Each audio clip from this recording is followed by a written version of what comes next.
जो तेरे नाम पर, यीशु नाम पर जो विश्वास करते हैं, यीशु नाम पर श्रद्धा रखते हैं, ईश्वर उनकी इच्छा पूरी करता है, ईश्वर उनकी मनोरथ पूरी करता है। यह हमारा विश्वास होना चाहिए। जब भी हम यीशु का नाम लेते हैं, ईश्वर हमारे ऊपर अपनी आशीषें प्रकट करता है, हमारे बोझ को उठा लेता है, हमारी चिंताओं को उठा लेता है, हमारे जीवन से पाप, अन्याय, अधर्म, क्रोध, अहंकार, घमंड, ईर्ष्या, जलन, कपट की भावना, बुराई, चुगली की भावना, हर एक चीज को यीशु उठा लेता है। हमें सिर्फ यीशु नाम का जप करना है। यीशु यीशु यीशु यीशु मेरा ईश्वर है, यीशु मेरा मुक्तिदाता है, यीशु मेरा जीवन दाता है, यीशु मेरा शक्तिदाता है, यीशु मेरा शांतिदाता है।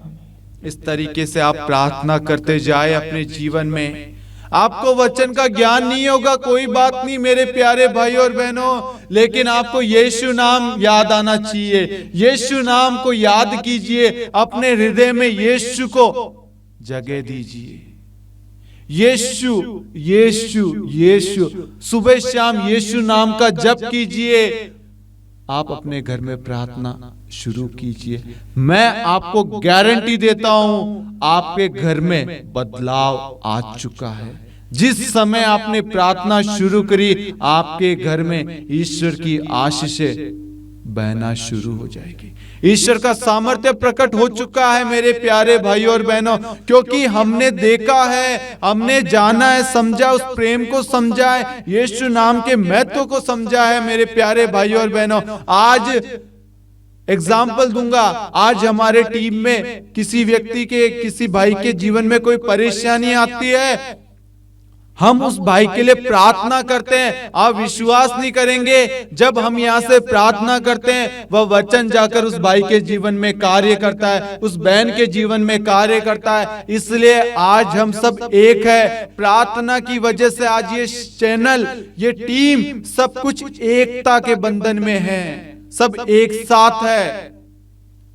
यदि हम प्रार्थना नहीं करेंगे, हमारी सोच भिन्न भिन्न होगी। यदि हम प्रार्थना नहीं करेंगे, हम सब अन्य अन्य मार्ग पर, अलग अलग मार्ग पर चलेंगे। आज इस प्रार्थना ने ही, यीशु के वचन ने ही, यीशु के नाम ने हम सबको जोड़े रखा है मेरे प्यारे भाई और बहनों। यीशु नाम ने ही हम सबको अभिषेक, आशीष प्रदान किया है मेरे प्यारे भाई और बहनों। यीशु के वचन में ही जीवन है। आज हम जीवित है, देख पा रहे हैं, बोल पा रहे हैं, सुन पा रहे, खड़े रह पा रहे हैं। ये सब कुछ यीशु की वजह से, हमारे प्रभु ईश्वर की वजह से। इसलिए मेरे प्यारे भाई और बहनों, ईश्वर को मामूली ना समझे, ईश्वर को कमजोर ना समझे, ईश्वर के वचन को महत्व देना शुरू कीजिए। आज से अपने मन में ये विश्वास कीजिए, मेरे प्रभु के लिए कुछ भी नामुमकिन नहीं है। मेरे प्रभु के पास में जो भी जाता है, जो भी मनोरथ लेके जाता है, जो भी जरूरत निवेदन लेके जाता है, प्रार्थना लेके जाता है, प्रभु उसकी इच्छा, उसकी प्रार्थना पूरी कर चुका है। वचन कहता है, और वचन प्रभु के मुख से निकलकर प्रभु का उद्देश्य पूरा करे बिना प्रभु के पास में नहीं लौटता है। ईसाया 55:11। हाँ मेरे प्यारे भाई और बहनों, hallelujah hallelujah hallelujah hallelujah hallelujah hallelujah. आज क्या होता है, कोई परेशानी, कोई प्रॉब्लम आई, तुरंत हम उस परेशानी को बड़ा समझने लग जाते हैं, प्रार्थना नहीं करते। मैं आपको एक बहन के बारे में बताना चाहता हूँ। एक परिवार में 3-4 लोग थे। एक बहन के पास में नौकरी आई बाहर से, फॉरेन से। वह परिवार प्रार्थना करने वाला परिवार था। कोई टीचर की वैकेंसी थी उस परिवार के लिए। एक भाई आके बोले कि वहां फॉरेन के अंदर ये वैकेंसी, आप अपनी बेटी को भेज दो। तो उस परिवार के सदस्य, उस आंटी ने बोला कि ठीक है, हम आपको बताते हैं। वह परिवार गया, उस निवेदन को लेकर प्रभु के चरणों में उस परिवार के सारे सदस्यों ने बैठ के प्रार्थना की कि प्रभु आपकी इच्छा क्या है। उस परिवार ने जब प्रार्थना की, परिवार को प्रभु ने उत्तर दिया। और अगले दिन जब वो व्यक्ति उनके पास में आया, उस परिवार ने बोला कि नहीं, मेरी बेटी यहीं खुश है। तो उस व्यक्ति ने बोला कि यहाँ तो वो 10-15 हजार रुपए कमा रही है, लेकिन फॉरेन में वो 30-35 हजार रुपए कमाएगी और एक्स्ट्रा जो भी है वो सब कुछ मिलेगा, रहने की व्यवस्था सब कुछ होगी। लेकिन मेरे प्यारे भाइयों और बहनों, उस परिवार ने मना कर दिया। एक प्रार्थना करने वाला परिवार हमेशा अपने जीवन का निर्णय, डिसीजन, हर चुनाव ईश्वर से पूछ के लेता है, लेकिन आज अधिकांश परिवार के निर्णय हम खुद लेते हैं। ईश्वर का वचन कहता है, सुक्ति ग्रंथ अध्याय 3-5, तुम सारे हृदय से प्रभु का भरोसा करो, अपनी बुद्धि पर निर्भर मत रहो। आज हम सारे हृदय से अपने पर निर्भर करते हैं, अपनी बुद्धि पर निर्भर करते हैं, और हम जो निर्णय लेते हैं वह कहीं ना कहीं आकर आने वाले समय में गलत साबित होते हैं। आज अधिकांश पति पत्नी बेटे की शादी टूटने का कारण है ईश्वर की इच्छा को नहीं जाना। आज बहुत सारे युवक युवतियों के डिप्रेशन के कारण है क्योंकि हमने ईश्वर को नहीं पूछा कि हमें इन्हें किस फील्ड में भेजना है, कौन सा सब्जेक्ट देना है, कौन सी तैयारी करानी है। हम भूल जाते हैं, हम अपनी बुद्धि पर निर्भर करते, दूसरों की बातों को सुनकर हम उन्हें उस विषय में, उस सब्जेक्ट में, उस फील्ड में डाल देते हैं, ईश्वर की इच्छा को नहीं पूछते। कुछ दिनों बाद में जब वह व्यक्ति पुनः आया और कहा, मजाक बनाने लग गया उस परिवार का। 10-15 दिन के बाद में खबर आती है जो वैकेंसी बाहर फॉरेन में निकली थी वह फ्रॉड थी। बहुत सारे लोगों ने अप्लाई किया था, उनके पैसे खा गए। जब ये बात उस परिवार को मालूम चली, परिवार ने पता है क्या कहा? हमने जब प्रार्थना किया तो प्रभु ने कहा, बेटा ये नौकरी तेरे लिए नहीं है। उस परिवार ने दूसरों की बातों को ना सुना, दूसरों के प्रलोभन, जो शैतान जो प्रलोभन ला रहा था पैसों का, कि पैसे अधिक मिलेंगे, फैसिलिटी है, बहुत सारी चीजें, कहीं ना कहीं शैतान हमारे जीवन में लालच लाता, प्रलोभन लाता है और हम प्रलोभन में गिर जाते हैं। लेकिन प्रार्थना करने वाला परिवार कभी प्रलोभन में नहीं गिरता। वह हमेशा अपने जीवन का निर्णय प्रभु से पूछ के लेता है और वह खुशी से जीवन बिताता है। उसके जीवन में दुख आते हैं लेकिन वह प्रार्थना के द्वारा उस दुख को सहन करता है, उस दुख का सामना करता है। वह व्यक्ति जो बार बार उस बहन को चिढ़ा रहा था, मजाक उड़ा रहा था, वह व्यक्ति उस बहन से नजर मिलाने के लायक भी नहीं रहा। आज हमें भी उस परिवार की तरह अपने जीवन में प्रार्थना को महत्व देना है। आज आप 10th में होंगे, 12th में होंगे, कॉलेज में होंगे, शादी के लिए रिश्ता देख रहे हैं, फॉरेन में नौकरी देख रहे हैं, घर बनाने की कोशिश कर रहे हैं, गाड़ी लेने की कोशिश कर रहे हैं, कुछ नया शुरू करने जा रहे हैं। आप प्रभु से पूछिए, प्रभु आपकी इच्छा क्या है? मेरी नहीं प्रभु, आपकी इच्छा पूरी हो।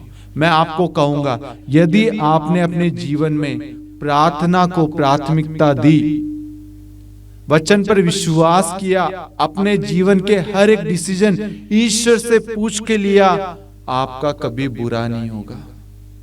परेशानी, दुख, तकलीफ, निराशा सब आएगी, लेकिन आपको उचित स्थान पर पहुंचने से कोई नहीं रोक पाएगा। जो योजना ईश्वर ने आपके लिए सोच रखी है, जो नौकरी, जो रिश्ता, जो परिवार आपके लिए सोच रखा है, जो घर, जो जमीन आपके लिए ईश्वर ने सोच रखा है, ईश्वर उसको पूरा कर चुका है। आमीन, आमीन, आमीन, आमीन, आमीन, आमीन। हाँ मेरे प्यारे भाई और बहनों, हमें प्रार्थना को महत्व देना है, प्रार्थना को मामूली कमजोर नहीं समझना है। मैं विशेष करके आज युवाओं से कहना चाहूंगा, भाइयों और बहनों, आप अपने जीवन में प्रभु को जगह दें। आपके जीवन में आप जो कदम उठाना चाहते हैं, पढ़ाई के लिए, नौकरी के लिए, कॉलेज के लिए हो, किसी भी सब्जेक्ट का चुनाव करना हो, किसी फील्ड की तैयारी कर रहे हो, किसी जॉब की तैयारी कर रहे हो, आप ईश्वर से पूछे। मैं आपको कहूंगा, आपका भाग्य ईश्वर पलट देगा। यदि तुम ईश्वर में विश्वास करोगे, ईश्वर की महिमा देखोगे, यदि आप ईश्वर को समय दोगे, ईश्वर की इच्छा को जानोगे, ईश्वर की इच्छा को पूरी करोगे, आपका जीवन ईश्वर बदल देगा, आपका भाग्य पलट देगा। मेरे प्यारे भाइयों और बहनों, आपको ईश्वर अभिषेक सामर्थ्य, अभिषेक आशीष प्रकट करेगा आपके जीवन में। आपको ईश्वर उठाएगा। मनुष्य आपको नहीं उठा सकता, लेकिन ईश्वर की कृपाएं, ईश्वर की आशीषें आपको उठाएगी, आपको मार्गदर्शन प्रदान करेगी। Hallelujah, hallelujah, hallelujah, hallelujah.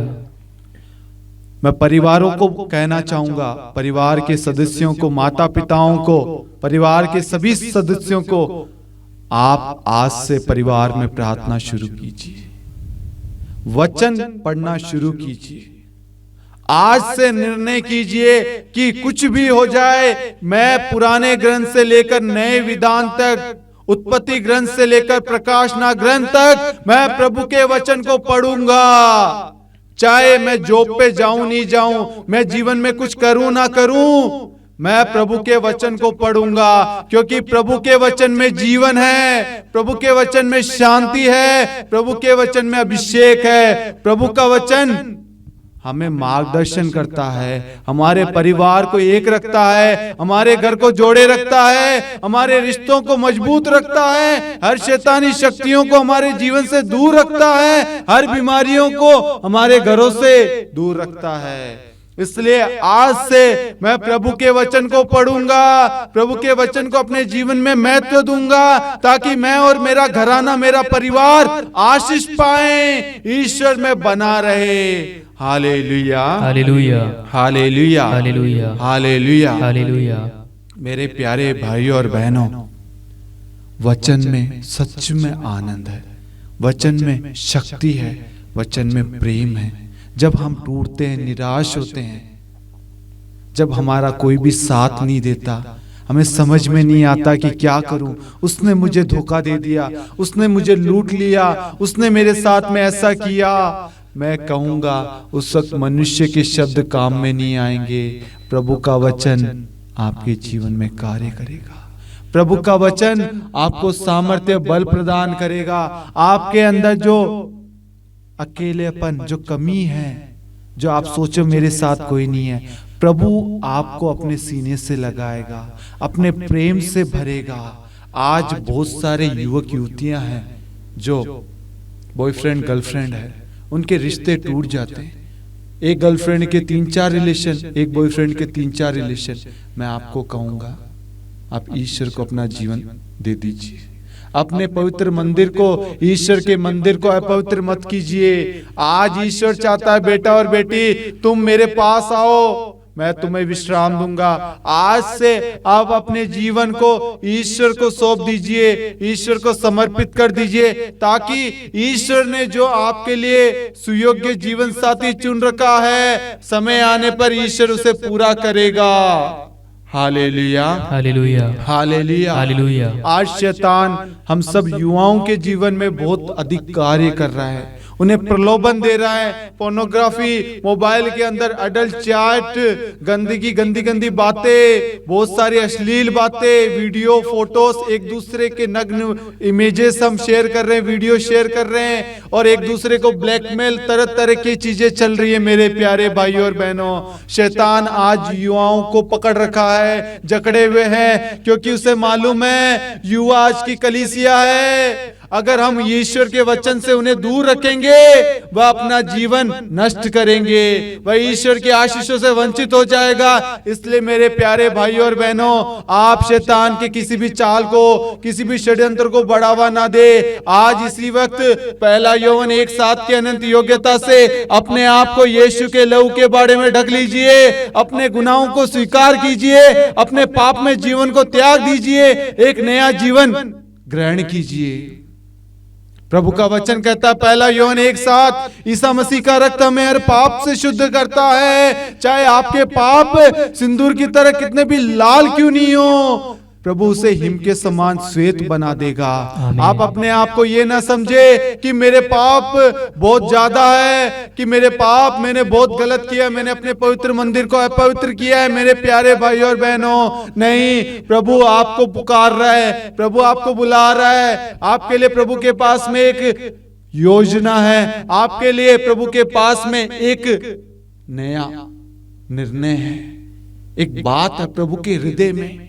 प्रभु आपको अपने सीने से लगाना चाहता है, अपने प्रेम से भरना चाहता है, अपनी छत्र छाया में सुरक्षित रखना चाहता है। मेरे प्यारे भाई और बहनों, आज से अपने आप को प्रभु को सौंपिए, अपने पुराने स्वभाव को बदलिए। प्रभु का वचन कहता है, यदि तुमने पाप किया तो उसे दूर फेंको, अधर्म को अपने पास न रहने दो। प्रभु आज आपको जिस भी परिस्थिति में है, आप, प्रभु आपको पुकार रहा है। हम उड़ाऊ पुत्र को देखते हैं, वह पाप की अवस्था में था, पाप के अंदर उसने सब कुछ त्याग दिया, खो दिया, लेकिन उसने फिर पश्चाताप किया कि मैंने स्वर्ग और अपने पिता के विरुद्ध पाप किया है। उसने डिसीजन लिया और वह जैसा था, गंदा था, जैसा था, अपने पिता की ओर वह दौड़ पड़ा। और पिता ने देखा कि ये मेरा बेटा है, और पिता उसकी ओर दौड़ता है और उसे चुंबन करता है, गले लगाता है। वह नहीं देखता कि वह कैसी स्थिति में है, गंदा है, बास आ रहा, नया है, नहीं नया नहीं। मेरे प्यारे भाई और बहनों,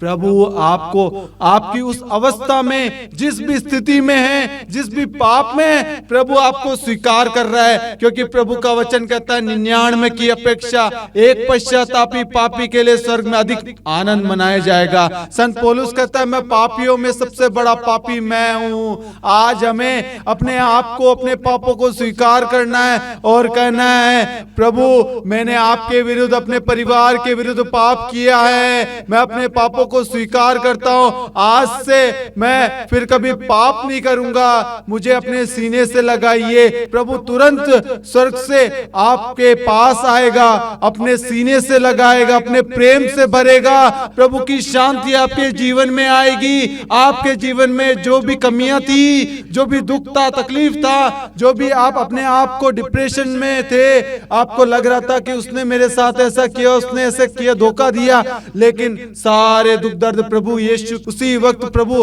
आपके जीवन से दूर कर देगा, आपको पवित्र बना देगा, हिम के समान श्वेत बना देगा, और आप एक नए व्यक्ति बन चुके हैं। Hallelujah, hallelujah, hallelujah, hallelujah. आज से, इसी वक्त से हम सबको प्रार्थना करना शुरू करना है। प्रार्थना को कमजोर मत समझना। आपकी प्रार्थना द्वारा किसी का जीवन बदल सकता है, आपकी प्रार्थना द्वारा किसी की जीत हो सकती है, आपकी प्रार्थना द्वारा किसी परिवार में जो बीमारी है, टूट रहा है, परिवार में लड़ाई झगड़े, नशे हैं, वासना, व्यभिचार में पड़े हुए, वह परिवार आपकी प्रार्थना द्वारा पुनः एक हो सकता है, सिर्फ प्रार्थना के द्वारा। Hallelujah, hallelujah, hallelujah, hallelujah. बीते दिन एक बहन ने फोन किया। वह बहन रो रही थी, आत्महत्या करने के लिए तैयार हो रही थी और बार बार मैसेज कर रही थी कि मैं आत्महत्या कर लूंगी। मैंने कहा, बहन ईश्वर को अपना जीवन दे, ईश्वर को अपना जीवन सौंपिए। यह आत्महत्या करने से क्या होगा, यह जीवन ईश्वर ने दिया है। उस बहन ने कहा, मैं बात करना चाहती हूँ। मैंने उस बहन से बात करी। बहन रोती जा रही अपने पति के लिए। वह कहती है कि उस पति का रिश्ता किसी और औरत के साथ में है और वह पति अपनी पत्नी को गाली देता है, मारता पीटता है, उस पत्नी का दर्जा नहीं देता, और जो अन्य स्त्री है उसके साथ में जाके रहता है, घर में नहीं आता। उसके 2 संतान हैं। लेकिन मेरे प्यारे भाई और बहनों, फिर भी वह बहन कहती है, प्रभु मुझे मेरे पति को लौटा दीजिए। वह बहन की तड़प देखिए, उसको मालूम है मेरे पति ने मेरे जीवन में क्या किया, मेरे जीवन के साथ में खेला, मुझे धोखा दिया। लेकिन उस पत्नी का दिल देखिए, उस पत्नी ने क्या कहा कि मैं अपने पति को स्वीकार करूंगी, जैसे भी है मैं उस पत्नी को स्वीकार करूंगी। और वह रोते रोते कह रही है कि प्रभु मेरे पति का मन परिवर्तन हो जाए। उस बहन ने अपने पति को क्षमा किया। इससे बड़ी प्रार्थना हो ही नहीं सकती मेरे प्यारे भाई और बहनों। मैंने उस बहन को कहा, आज आप अपने पति के मन परिवर्तन के लिए प्रार्थना कीजिए। आप अपने पति के साथ में उस बहन के मन परिवर्तन के लिए प्रार्थना कीजिए, ताकि ईश्वर उन्हें सद्बुद्धि दे। कलवरी क्रूस पर प्रभु ने प्राण देने से पहले कहा, हे पिता, ये नहीं जानते कि ये क्या कर रहे हैं, इन्हें क्षमा कर। आप भी अपने पति के लिए, अपने उस बहन के लिए प्रार्थना करें जिसकी वजह से आपके रिश्ते टूटे हैं। प्रभु उन दोनों को सन्मार्ग की शिक्षा दे, प्रभु उन्हें स्पर्श करे और उन्हें छुटकारा दे। और जो पति पत्नी से अलग हो गया था, जो दूसरी स्त्री के साथ में रह रहा था, वह पुनः दोनों एक हो जाए, ये हमारी प्रार्थना थी मेरे प्यारे भाइयों और बहनों। उस बहन ने कहा, मैं विश्वास करती हूँ और मेरा विश्वास है प्रभु का वचन वहां जाकर कार्य कर चुका है। Hallelujah, hallelujah, hallelujah, hallelujah, hallelujah. Hallelujah. आज हम ये देखते हैं, किसी भाई या बहन ने प्रार्थना मांगी फोन पे। वो बहन हो सकती है भारत के किसी भी कोने से, हो सकता है वो भाई भारत के किसी भी कोने से हो, लेकिन उनके जीवन को बदल कौन रहा है? प्रभु का वचन, प्रभु का शब्द यहां से, इस चैनल से भेजा गया और वह किसी भी संसार के कोने में जाकर वह कार्य करता है, क्योंकि प्रभु का वचन कहता है, मेरी वाणी अग्नि जैसी है, वह उस हथौड़े की तरह जो चट्टान के टुकड़े टुकड़े कर देती है। प्रभु का वचन किसी भी परिस्थिति को, किसी भी बुराई को, किसी भी बीमारी को, किसी भी बंधन को तोड़ने में समर्थ है। कितनी भी बड़ी बीमारी क्यों नहीं हो, cancer, HIV, AIDS, malaria, brain tumour, brain haemorrhage, संसार में जितनी भी महामारियां, बीमारियां हैं, यीशु का वचन उससे खंडन कर सकता है, उसे तोड़ सकता है, उसको नष्ट कर सकता है, उस टूटे हुए रिश्ते को जोड़ सकता है। यीशु के वचन में सामर्थ्य है, यीशु के वचन में शक्ति है। इसलिए मेरे प्यारे भाइयों और बहनों, आज से प्रार्थना में समय व्यतीत कीजिए, प्रार्थना को बढ़ाइए, परिवार में प्रार्थना शुरू कीजिए, प्रभु के वचन को खोल के दिन प्रतिदिन मनन चिंतन कीजिए। जब आपके जीवन में परेशानियां, प्रॉब्लम आएगी, बीमारियां आएगी, आपको किसी वेद के पास में जाने की जरूरत नहीं है, किसी टेबलेट का नाम लेने की जरूरत नहीं है, यीशु नाम लेने की जरूरत है। यीशु के नाम से मैं इस भाई को चंगा करता हूं, इस वचन को भेजता हूं, इस बीमारी पर अधिकार लेता हूं, इस भाई के लिए प्रार्थना करता हूं, प्रभु इसे सद्बुद्धि, विवेक प्रदान करे। यीशु नाम लेना काफी है। यीशु के नाम में सामर्थ्य, बल है, शक्ति है। जो मुझे बल प्रदान करता है, मैं उसकी सहायता से सब कुछ कर सकता हूं। यीशु के नाम में सामर्थ्य, शक्ति, बल है। आज से यीशु के नाम को स्वीकार कीजिए, यीशु को ग्रहण कीजिए, यीशु नाम का जप कीजिए। आपके परिवार से इसी वक्त हर बंधन, हर बुराई, हर शैतानी शक्तियां, हर बीमारियां, हर अशुद्धता, अपवित्रता, लड़ाई की आत्मा, नशे की आत्मा यीशु के नाम से दूर हो चुकी है। Hallelujah, hallelujah, hallelujah, hallelujah, hallelujah. Hallelujah.